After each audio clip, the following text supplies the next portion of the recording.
A lament, a poem prescribed in intermediate English poetry UP board, composed by P.B. Shelley. ये लामेंट माने विलाप एक कविता है जिसको पीबी सेले ने लिखा था। और पीबी सेले जो रोमांटिसिज्म एज के थे, रोमांटिक एज के थे, और वो उनकी डेथ 29 साल की उम्र में हो गई थी। जब वो उनका स्वास्थ्य खराब हुआ और उनके सहकर्मी John Keats died at the age of premature age of 26। उसको देख करके इनको लगा कि अब ये ज्यादा दिन जीवित नहीं रह पाएंगे, तो इनके मन में निराशा का भाव आ गया।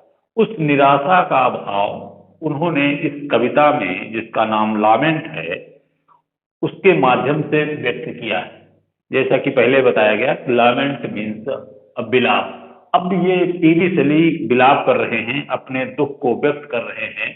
और वो किस प्रकार से अपने दुख को व्यक्त कर रहे हैं और उनको क्या दुख है, ये लाइन वाइज हम लोग देखेंगे।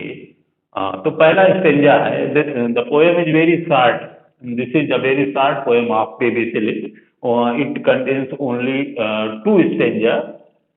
O time, O life, on whose last step I climb, trembling at that where I stood before, when will return the glory of your prime? No more, oh, never more. तो ओ world, O time, O life, कवि PB सेले। ओ हे संसार, हे काल, हे समय, हे जीवन, ये 3 चीजों को संबोधित करके कहते हैं। एपोस्ट्रॉफी फिगर ऑफ स्पीच है, इसमें संबोधन किया गया है संसार को, समय को और जीवन को।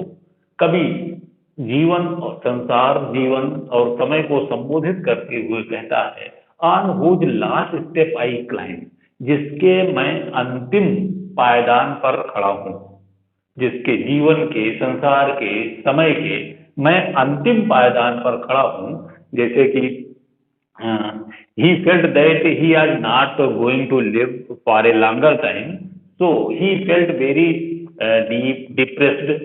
ओ world, O time, O life, संसार, समय, जीवन, on whose last step I climb, जिसके मैं अंतिम पायदान पर खड़ा हूं। ट्रेम्बलिंग एट दैट, खड़ा हूं ट्रेम्बलिंग एट दैट, वो उस अंतिम पायदान पर मैं लड़खड़ाते हुए खड़ा हूं। That where I stood before, जहां पर मैं आराम से खड़ा होता था। युवावस्था में कवि कहता है कि मैं पूरी तरह से एनर्जेटिक था और मैं आराम से खड़ा होता था। अब उसी स्थान पर मुझे खड़े होने में अक्षमता महसूस होती है। When will return the glory of your prime, तुम्हारी युवा अवस्था कब लौट करके आएगी। जैसा कि पोएट जो है अपने आप को कमजोर और वृद्ध महसूस कर रहा है, तो वो संबोधित करके समय को कहता है कि ये हमारी युवा अवस्था कब लौट करके आएगी। नो मोर, फिर स्वयं उत्तर देता है, कभी नहीं। ओ नेवर मोर, कभी नहीं, नहीं कभी नहीं। तो इस पहले स्टेंजा में कवि ये कहता है, संसार और समय और जीवन को संबोधित करके कहता है कि मैं अपने जीवन के अंतिम पड़ाव पर लड़खड़ाते हुए खड़ा हूं। जबकि युवावस्था में मैं पूरी तरह से वहां पर गंभीरता पूर्वक मजबूती से खड़ा होता था। अब वो सोचता है कि मेरा ये यौवन दोबारा कब लौट करके आएगा, तो खुद उत्तर देता है, नहीं आएगा, कभी नहीं आएगा। अब सेकंड स्टेंजा देखेंगे। Out of the day and night a joy has taken flight, fresh spring and summer and winter hoar, move my faint heart with grief but with delight, no no more, O never more.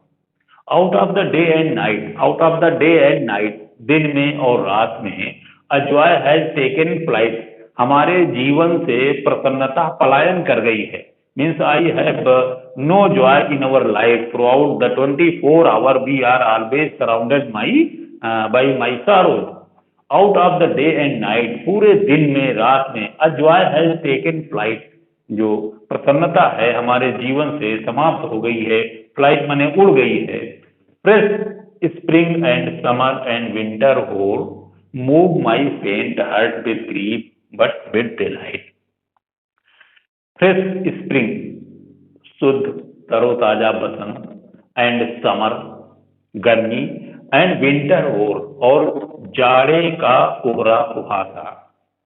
Move my faint heart with grief, ये मेरे मूर्छित हृदय को दुख से भर देता है, सुख के बदले में दुख से भर देता है। जैसा कि हम जानते हैं कि जब मौसम बदलता है तो उसका सभी लोग आनंद लेते हैं। जो चेंज ऑफ द सीजन का असर जो है उसके ऊपर प्रतिकूल प्रभाव डालता है। चेंज स्प्रिंग बसंत ऋतु में, गर्मी में और जाड़े में वो जिसको प्रसन्नता मिलनी चाहिए, जो मौसम को उसको एंजॉय करना चाहिए, उसके बदले में उसका मूर्छित हृदय दुख से भर जाता है, ना कि सुख से। एक्चुअली जैसा आदमी सोचता है, जैसी उसकी परिस्थितियां होती हैं, वैसे उसको प्रकृति दिखाई पड़ती है। जो बसंत और गर्मी और जाड़ा जो प्रसन्नता के प्रतीक थे, वो अब उसे जो है दुख प्रदान करते हैं, ना कि सुख प्रदान करते हैं। तो कवि कहता है कि ऐसा परिवर्तन कब होगा? नो मोर, नहीं होगा। नेवर मोर, कभी नहीं होगा।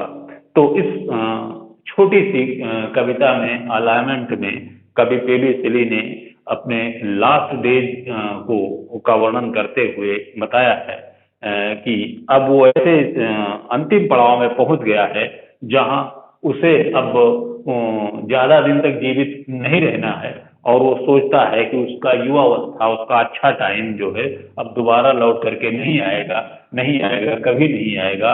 एंड वो and out of the day and night, दिन रात, मतलब उसके जीवन से प्रसन्नता हमेशा के लिए पलायन कर गई है।